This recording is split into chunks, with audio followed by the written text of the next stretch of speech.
What's up? Welcome back. I'm John Stark from ActingMovieGuy.com, your favorite blind film critic, and you just clicked on this, and I love you because no one knows what this is.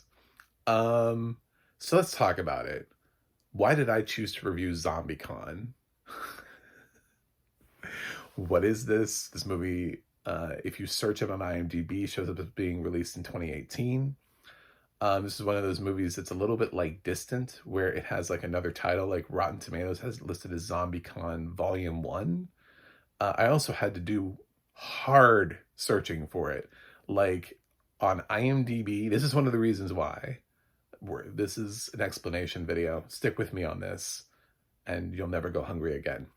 Um, so one of the reasons I chose to watch this, because I'm blind and this film doesn't have audio description. So starting at square one is I'm a Rotten Tomatoes approved critic. I know, surprise. Doesn't seem like that, but I am. I'm blind. That's largely why, because I serve a disproportionately underserved population. And uh, I get some cold calls. And I got one from ZombieCon. And from, I believe, a producer, some rep from the film. And she was delightful. She just kept sending me audio files, apologizing for everything. Because I said, sure, I'd love to review your film. And like I do with everything, which ultimately kills about 50% of the screeners that I get, I never hear from them again. But I'm like, it's so stupid. I can just review your movie on my own later. Why the fuck aren't you sending it to me? Why are you ghosting me? I've been ghosted by so many reps this year. I was ghosted for EFIS. I was ghosted for The Shrouds. I was ghosted for, what are some other films I was ghosted for this year? Oh, that Sherry and Lamb Chop thing. Um, like, uh, yeah, just like a bunch of films where I go, yeah, I'd love to screen this with audio description. Sometimes they'll respond to me and be like, sure, we'll get that to you, and then they never do. Um, and it's just, here's a film, and they're like, I'm sorry, we don't have audio description, but we still like for you to review the film if possible. And I thought about it. I was like, why on earth? And I explained, I was like, it's horror. It's really hard. And I didn't get into this to bash films. I'm not here to be angry at things all the time.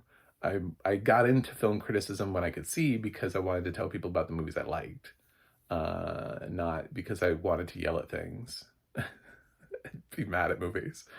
Um, so I come from this a positive place, and I want to support independent filmmakers. And I feel like when I do this, a lot of times, especially for a film as small as ZombieCon, that's not really getting any perspective out there in the world where nobody knows it exists.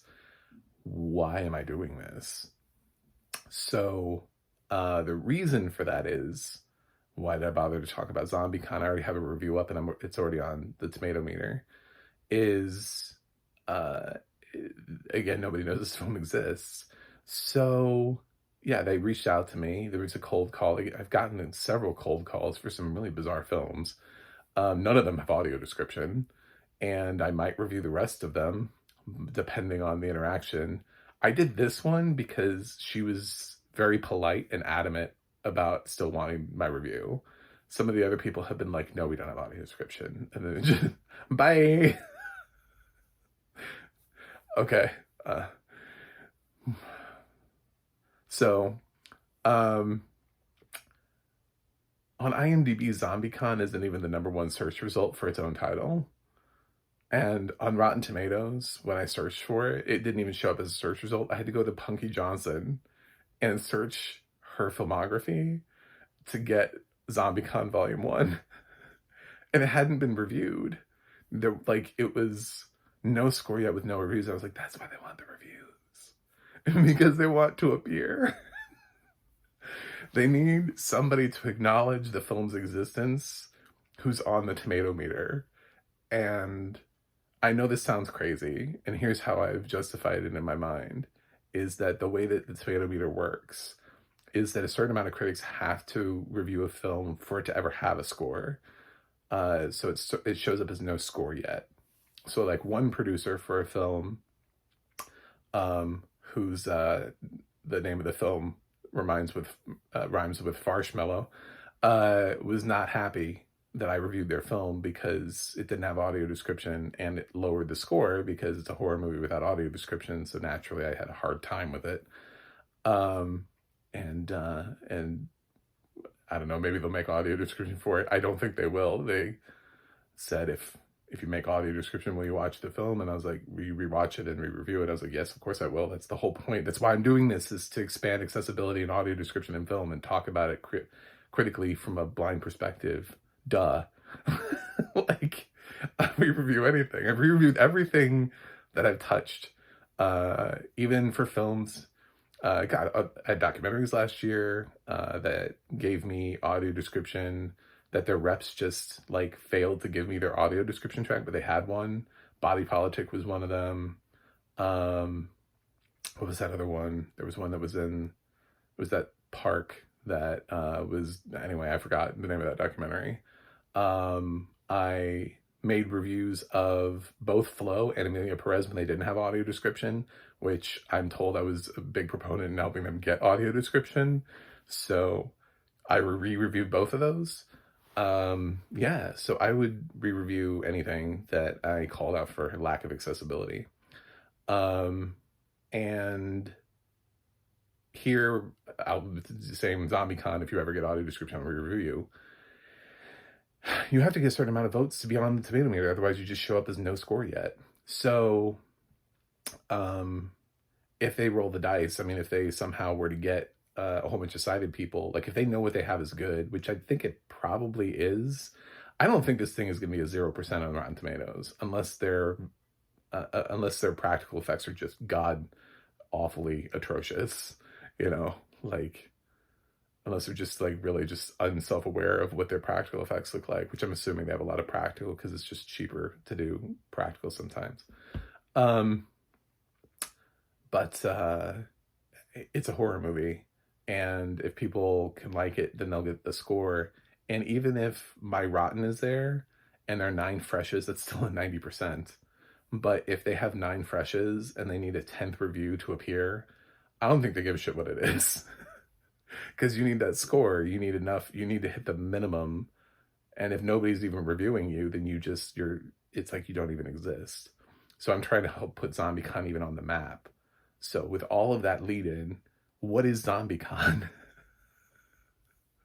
ZombieCon, again, notably, the biggest cast member here is Punky Johnson. I'm sorry to the rest of you, but I know she's not the lead, she's sort of like a co-lead, but when you've been on Saturday Night Live, you instantly have surpassed everybody else who's in this cast. So it's a bunch of cosplayers / nerds who go to conventions, and they go to this convention at the beginning of the film, and they're super excited about their costumes, and they win like a prize, and then afterwards they have a fight with some people who they don't like nerds. And that doesn't go well, and they have this trophy, and they're like, oh, you want a trophy? For what? And before long, zombies show up. So, and they have to start fighting actual zombies. I think in the beginning, they start thinking like it's like people in costumes, but then they realize it's not, and then that's where sort of like the hilarity mixed with horror comedy type stuff comes into play. We even touch base with the mom of one of the main cast who helped to make the costumes.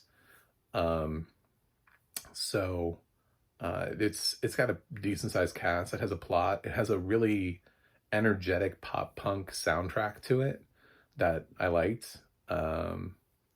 Think like All American Rejects, I don't know, the Ataris, Simple Plan, that kind of thing. It's that sound, if that makes any sense.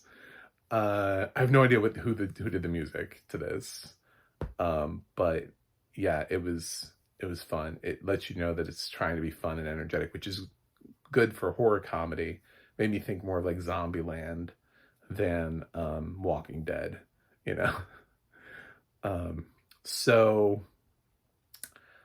yeah, and then eventually shit happens, film ends, and So the problem here is that there are a whole bunch of things that I don't pick up on as a blind person, which is why I have to give it a rotten score because, yeah, so I picked up sort of on the general direction of the film, but that's not why people enjoy films, is to be able to give you like an elevator pitch of what the film was.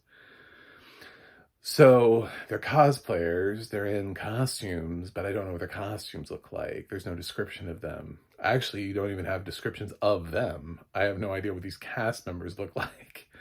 How old are they? Are they tall? Does anybody have a beard? What's the diversity makeup of this group? Those kind of things.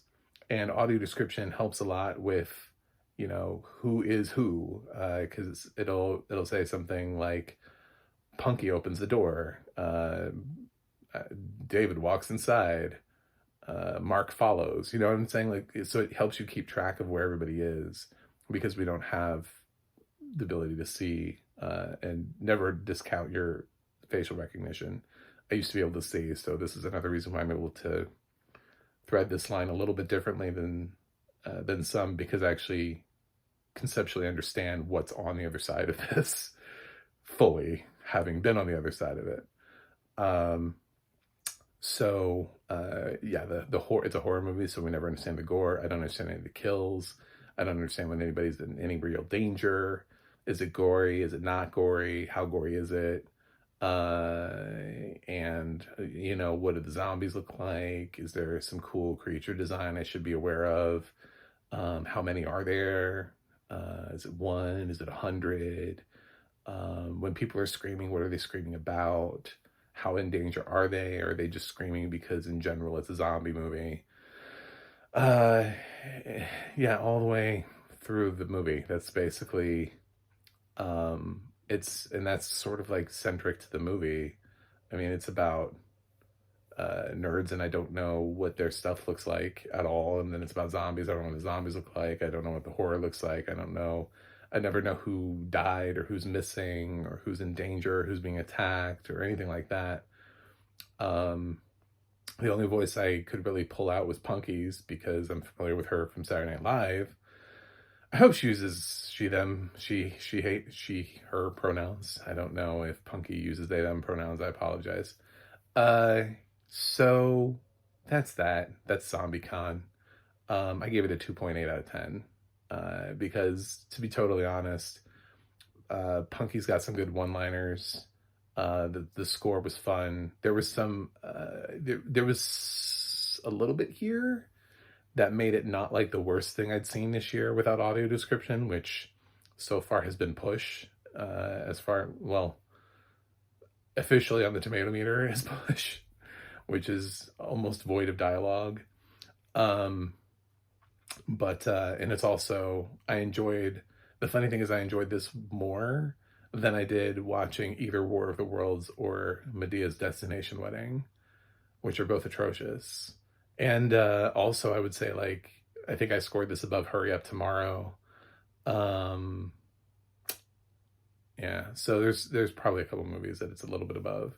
So some of it was, I was able to get some of the jokes, but that's not enough. I mean, like, it's a feature-length movie. Enjoying 5 minutes of a 90-minute movie is not fresh on the tomato meter for any movie. That was me. That was basically what I said about Hurry Up Tomorrow. I was like, well, there was one scene that I liked in it. I didn't like the rest of it, but I like this one scene with Jenna Ortega. So, but I'm hoping, because my goal was not to bash independent film, I'd like to educate people about audio description and why we need it and move forward, because some people have jumped on this and gotten audio description added, or they've gotten the audio description late in the game, or whatever it is. It's happened before. I connected an Oscar-nominated animated short to an audio description team to help them provide it. So whatever I can do for the purpose of audio description, it's possible that these guys will go on to make ZombieCon Volume 2, and maybe they'll think about putting audio description on it. So who knows? It's not really a budgetary thing. I mean, we say it is. It's only a budgetary thing if you don't think about it and you're not aware of it and you don't budget for it. Because there are a lot of low budget films that are able to put audio description on it. I watched a movie called The Last Screenwriter and reviewed that earlier this year. And I don't even think that movie got distribution. I think it's just, it released itself to YouTube. So it has like no notable cast members or anything in it, but they put audio description on it. So like, what's the point? You know, I mean, if you can, if these low budget movies can do this, then other low budget movies can do this. I saw something called Big Freaking Rat, which I turned off. That had audio description on it, and I don't think they spent any money on that movie. I think that movie cost $5, and that $5 was spent on audio description. Not that audio description is that cheap, but yeah, that was a weird movie. So the possibilities.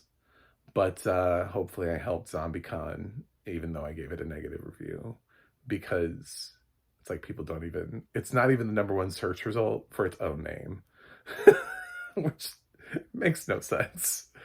All right, so that's the story, and I'm sticking to it. Thanks for watching. Thanks for subscribing. I'll see you guys on the other side.